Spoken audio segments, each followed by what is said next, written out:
O extremo norte da Europa. No verão, o sol é rei.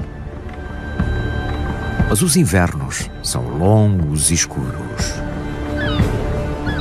Aqui, entre o Polo Norte e o Círculo Polar, a vida tem de resistir a mudanças radicais. Todos enfrentam os meses de escuridão e temperaturas extremas. Alguns podem preferir o inverno. Perigos mortais e beleza gelada andam de mãos dadas na noite polar.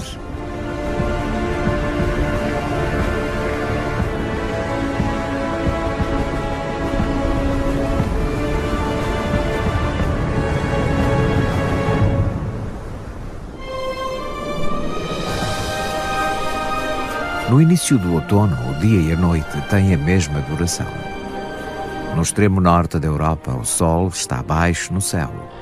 As sombras ficam mais longas e, de agora em diante, os dias tornam-se cada vez mais curtos. Mas antes que a escuridão envolva por completo o círculo polar, a natureza apresenta os frutos dos longos dias de verão. Para os animais da floresta, a abundância de alimentos chega no momento certo. Esta fêmea necessita de muitas calorias para conseguir produzir o leite suficiente para a sua prole. E terá de consumir mais ainda para obter as reservas de gordura que necessitará para a hibernação de inverno. Ela come sem parar, ganhando até 3 quilos por dia. As crias imitam a progenitora entusiasticamente e aprendem a procurar o seu próprio alimento.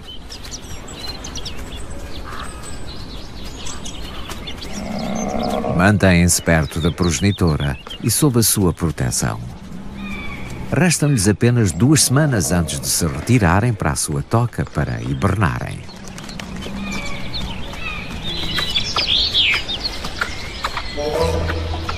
Por outro lado, o esquilo armazena sementes. Permanece acordado durante todo o inverno e precisa de se alimentar com frequência. O gaio siberiano também armazena alimento, sendo das poucas aves que permanece no norte durante o inverno.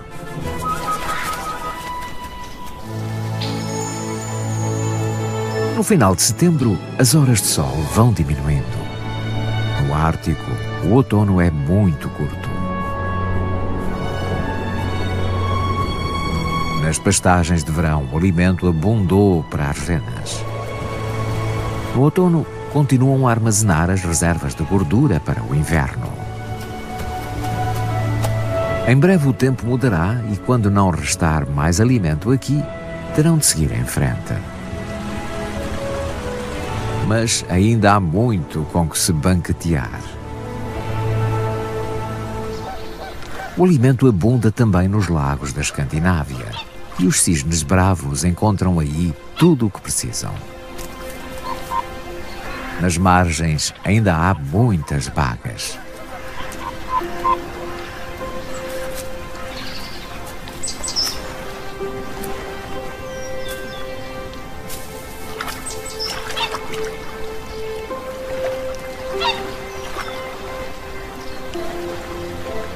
E nos lagos se encontram o seu alimento favorito, as plantas aquáticas.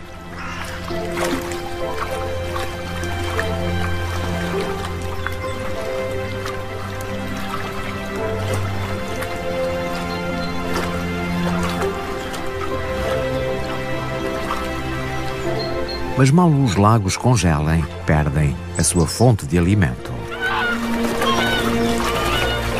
A família de cisnes tem de partir da sua residência de verão. Como todas as aves no Ártico, fogem do frio e da escuridão, ficando apenas os peritos em sobrevivência.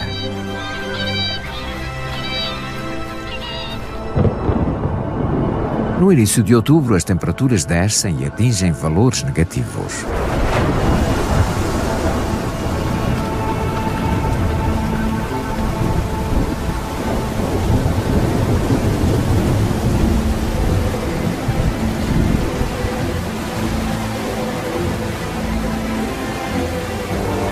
O inverno chega cedo e rapidamente à região polar.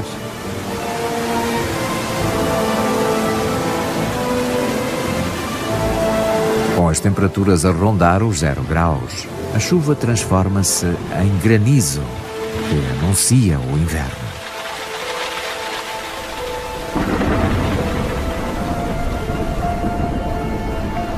As nuvens adensam-se e as temperaturas descem cada vez mais. Pouco depois, chega a neve.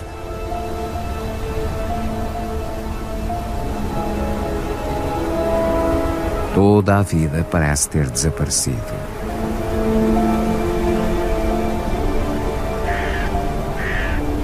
A floresta fica em silêncio. Os ursos pardos estão a hibernar. Permanecerão nas suas tocas durante cerca de 7 meses. Poupam energia, abrandando os batimentos cardíacos e diminuindo a temperatura corporal. Ficam dependentes única e exclusivamente das reservas de gordura. É assim que sobrevivem ao duro inverno.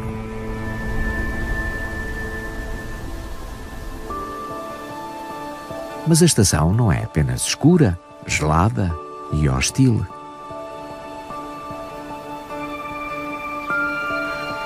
Naqueles dias em que o sol de inverno espreita sobre o horizonte, a paisagem transforma-se numa joia reluzente.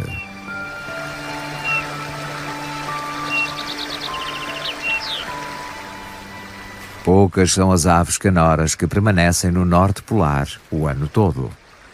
Entre elas contam-se os coloridos pintarroxos de bico grosso e o pintarroxo de Ornament. São resistentes e ainda conseguem encontrar alimento.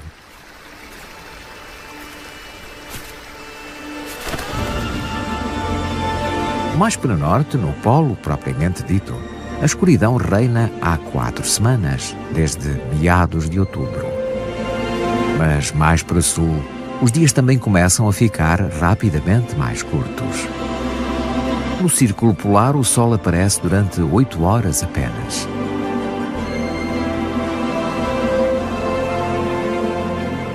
Os dias dourados do outono chegaram ao fim. O tempo das transformações radicais chegou. Para as renas também. Embora pertençam ao povo Sami, vivem sobretudo na natureza.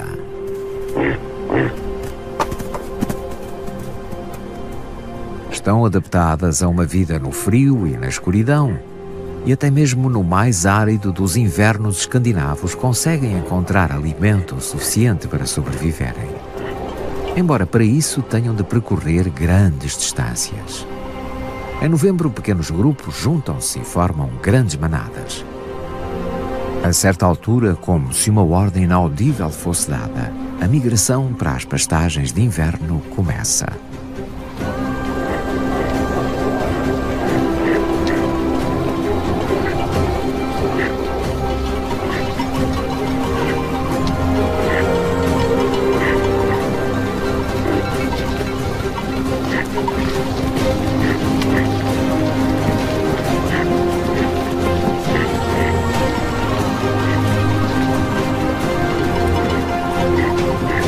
Embora sejam domesticadas há centenas de anos, um instinto antigo leva-as para onde podem encontrar alimento.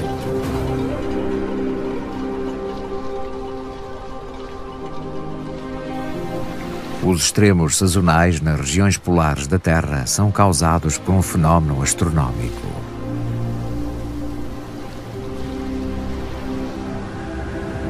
No Polo Norte, a noite dura 6 meses no inverno. O motivo é porque o eixo da Terra está num determinado ângulo em relação ao Sol. À medida que a Terra orbita o Sol, ou o Norte ou o Sul obtêm mais luz. É isto que está na origem das estações. Quando o eixo da Terra fica mais afastado do Sol, é inverno no Norte. Por volta de 21 de dezembro, todo o círculo polar fica na sombra. Mas quando o eixo da Terra se inclina para o Sol, é verão no hemisfério norte. Por volta de 21 de junho, é dia em toda a região polar. Daí em diante, a sombra vai lentamente aproximando-se do Polo Norte. Até que por volta de 21 de dezembro, as sombras voltam a envolver todo o círculo polar. Foi atingido o auge da noite polar. No Polo, o Sol desaparece durante 6 meses. No norte da Noruega, no Círculo Polar, desaparece durante um dia apenas, antes de reaparecer sobre o horizonte.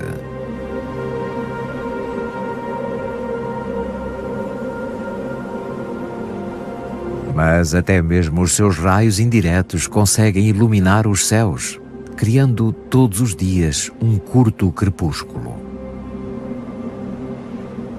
Nas próximas semanas e meses, o extremo norte será dominado pela escuridão. As noites são muito longas, tornando claramente visíveis as auroras boreais.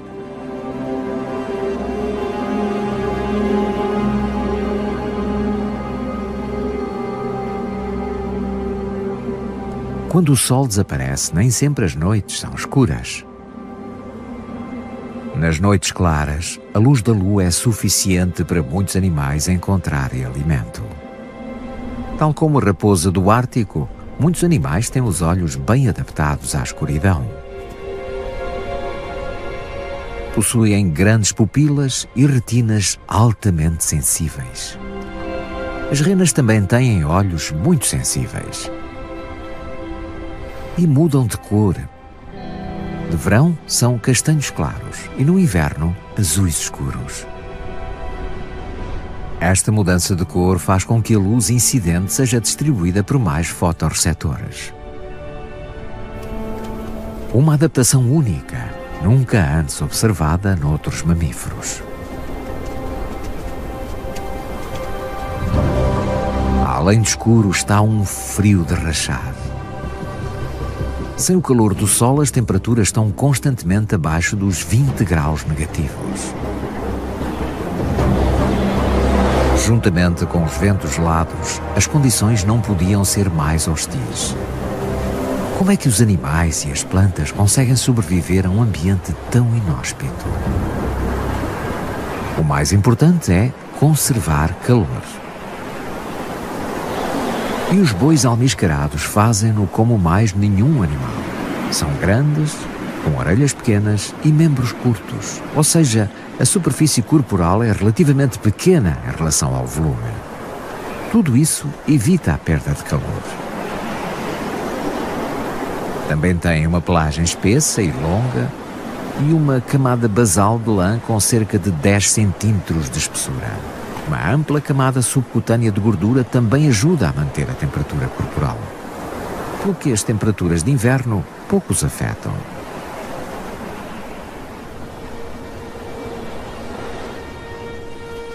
As renas também se encontram adaptadas de forma muito eficaz às baixas temperaturas.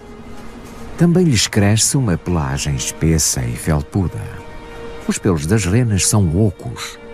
Esta característica cria uma bolsa de ar que as isola do frio.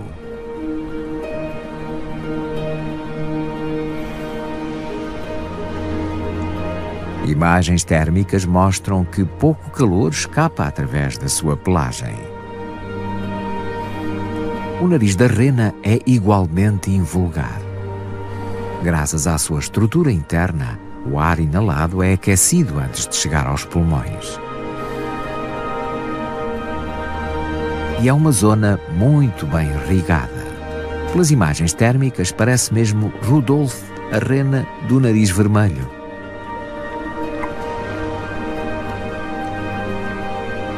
Em contraste, a temperatura dos membros é baixa. O sangue vindo do interior do corpo transmite o calor ao sangue frio que vem do exterior. Esta circulação permite a troca de calor, impedindo os membros de congelarem e o corpo de arrefecer. É assim que as renas conseguem suportar temperaturas de 40 graus negativos. Nos meses de inverno, o interior norte da Escandinávia fica coberto de gelo. Mas a zona costeira é muito mais amena. A corrente do Golfo permite que os fiordes noruegueses permaneçam livres de gelo durante todo o ano. A água do mar raramente atinge temperaturas abaixo dos 4 graus centígrados. Está quente demais para congelar, independentemente de quão baixa seja a temperatura ambiente.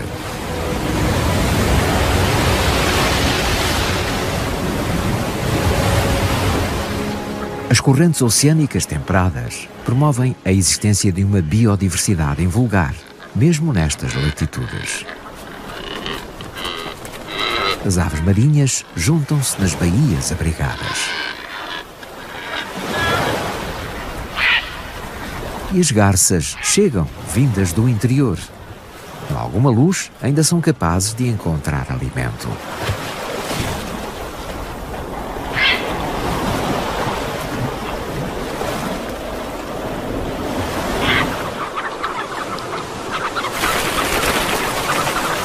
Os pilritos escuros deslocam-se em grandes grupos.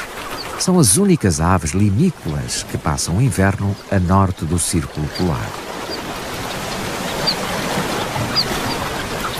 As poucas horas de crepúsculo são mais que suficientes para se alimentarem. As águas dos fiordes noruegueses mais a norte constituem uma fonte de alimento natural incrivelmente rica. Milhões de arenques passam aqui o inverno.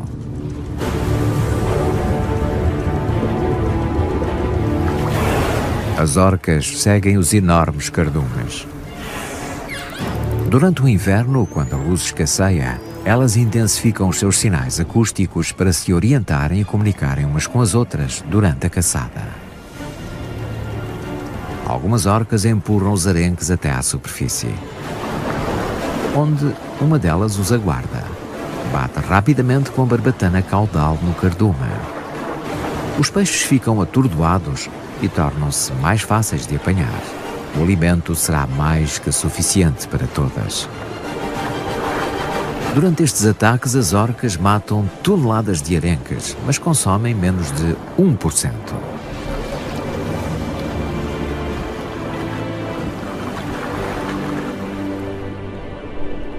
A corrente do Golfo mantém o oceano no norte da Europa livre de gelo, mesmo para lá do Círculo Ártico. Mas não tão longe como o arquipélago Spitsbergen, localizado a mais de 1000 quilómetros a norte da Noruega. Aqui a noite polar dura quase 4 meses. As condições são mais extremas ainda do que no continente.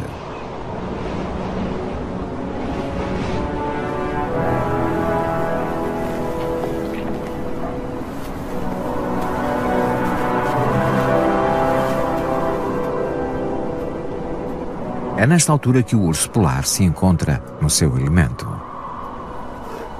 Não há nenhum animal mais adaptado a seu habitat do que o urso polar. A sua pelagem quente não cobre apenas o corpo, cobre também os membros e as grandes solas das patas que os impedem de se enterrarem na neve.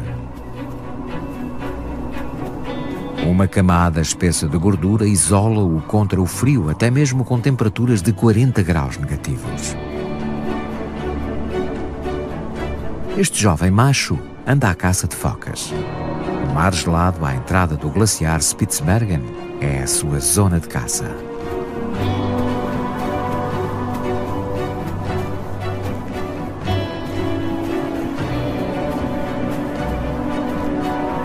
O urso polar não hiberna. Pelo contrário, é durante o inverno polar que se encontra mais ativo.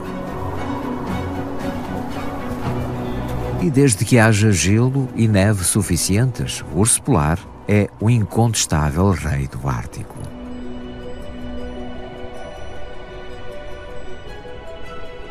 A noite polar não traz apenas frio e escuridão. É o cenário de um fabuloso fenómeno da natureza. A aurora boreal transforma o céu noturno de forma mágica. Este fascinante espetáculo natural é um fenómeno cósmico e, curiosamente, é causado pelo Sol. Embora não possa ser visto, é um pré-requisito para esta dramática exibição de luzes.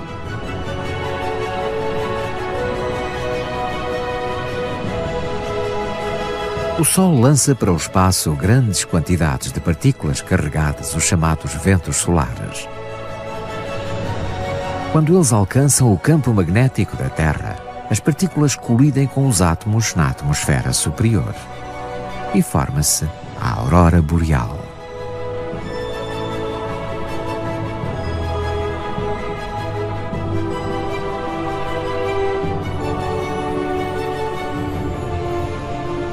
Quando o dia fica mais claro ou quando a lua surge, a aurora boreal desaparece.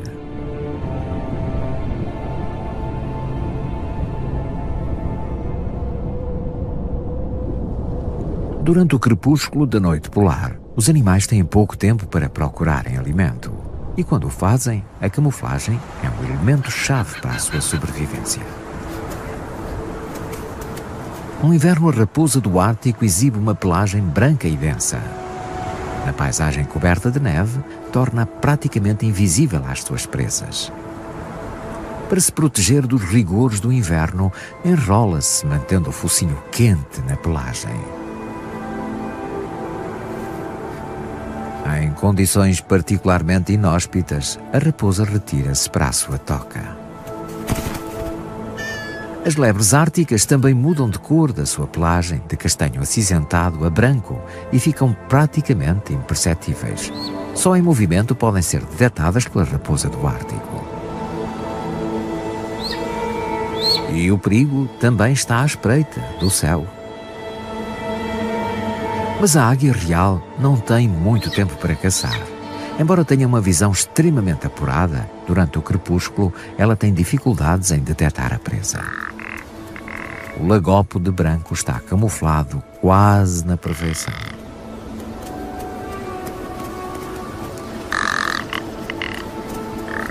Mesmo enquanto se alimentam, são quase impossíveis de distinguir do meio envolvente.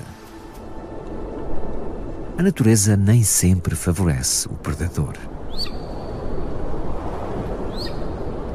Mas sem camuflagem, a sobrevivência torna-se mais difícil. E o lemingue da Noruega daria uma boa presa. Contudo, tem outra estratégia para se proteger. Os lemingues estão entre os animais que vivem em túneis sob a neve durante o inverno. A camada branca fornece um excelente isolamento contra o frio e também uma boa proteção contra os inimigos. Enquanto as temperaturas assolam a superfície, os pequenos roedores procuram seu alimento imperturbáveis debaixo da neve. No final de dezembro, os crepúsculos no norte da Escandinávia são ainda muito curtos. A noite continua a dominar a região, bem como o clima extremo. As renas partem em busca de zonas mais altas e expostas, onde os ventos afastam a neve, facilitando a busca por alimento. Alimentam-se dos líquenes quase indigestos que crescem aqui e que poucos animais árticos peritos em sobrevivência usam como alimento. Mas esta dieta pobre não é suficiente para satisfazer as necessidades energéticas da rena durante o inverno. Elas também abrandam o seu metabolismo de forma dramática.